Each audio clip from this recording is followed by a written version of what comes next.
Colin Gray, the father of accused school shooter Colt Gray, on trial this morning in Georgia, taking the stand in his own defense.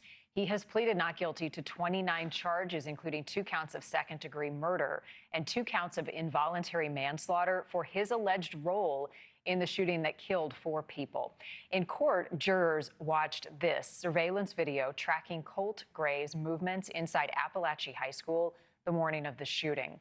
Digital forensic experts also walking jurors through Colt's online activity and phone records, saying they found hidden notes about planning a shooting and an intense interest in past shooters.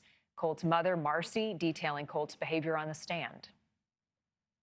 He had a lot of anger inside, and he was very aggressive and unpredictable, so much so that I ended up relocating his little sister across town to my parents' house because I didn't want to leave her there along with him.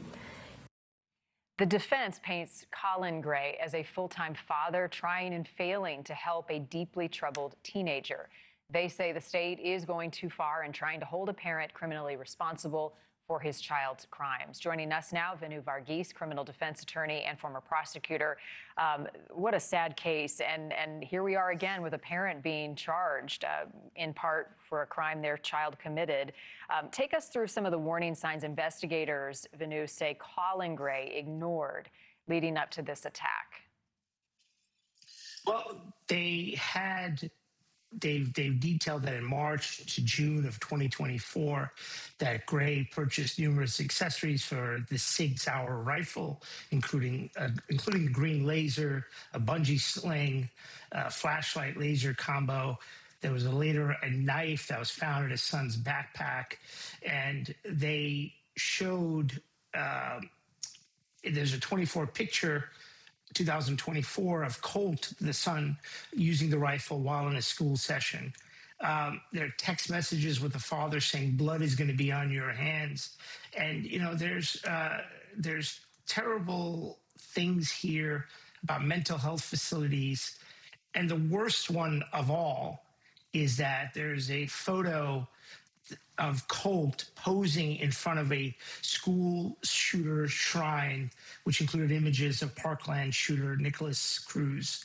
So there's just a lot of damning evidence in this case against Mr. Gray. Given all that, how is the defense pushing back on the idea that a parent can be held criminally responsible in a case like this? Well, the defense theory is simple. This is the son who pulled the trigger, not the father. You know, there is a culture of people and children having firearms. I mean, it is very much a part of the fabric of America. So the theory is simple on their part. And when the father, Mr. Gray himself, is likely to take the stand today, I think it's a last-ditch, almost Hail Mary effort to sway some jurors. You know, you could argue that in the Michigan school shooting, the parents took the stand in their own defense, and that likely harmed their defense. In this case, Colin Gray will take the stand in his own defense likely today. What goes into that decision with his attorneys, and how risky might it be?